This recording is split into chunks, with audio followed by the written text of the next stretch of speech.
আচরণবিধি যদি কোনো প্রার্থীর লোকেরা লঙ্ঘন করে, তার দেখার দায়িত্ব কিন্তু নির্বাচন কমিশনের সংশ্লিষ্ট কর্তা ব্যক্তিদের। ধন্যবাদ মাননীয় রিটার্নিং কর্মকর্তা এবং সংশ্লিষ্ট নির্বাচনের সাথে সম্মানিত শ্রদ্ধেয় প্রশাসনিক কর্মকর্তা, রাজনৈতিক নেতৃবৃন্দ। আমি মোহাম্মদ মোবারক হোসেন, বাংলাদেশ জামাত ইসলামের আমির ডাক্তার শফিকুর রহমানের পক্ষে কথা বলছি।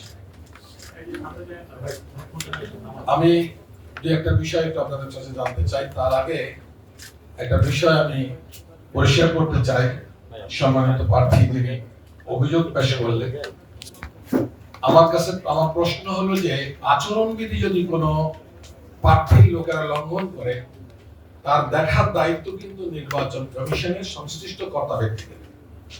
সেখানে আরেকটি রাজনৈতিক দলের নেতৃবৃন্দ চড়াও হওয়া এবং মারধর করা, ইতিমধ্যে ওই প্রার্থীর প্রায় 16 জন লোক হসপিটাল ভর্তি আছে, অথচ পাল্টা অভিযোগ করে পেশ করা হলো।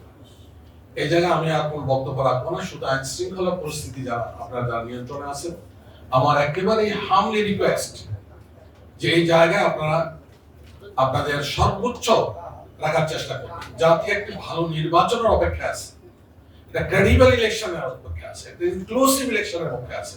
সুতরাং এই জায়গায় আমার বক্তব্য হলো আপনাদের উপর ছেড়ে দিলাম, আইন শৃঙ্খলা পরিস্থিতি যেন সার্বিকভাবে যেন নিয়ন্ত্রিত থাকে।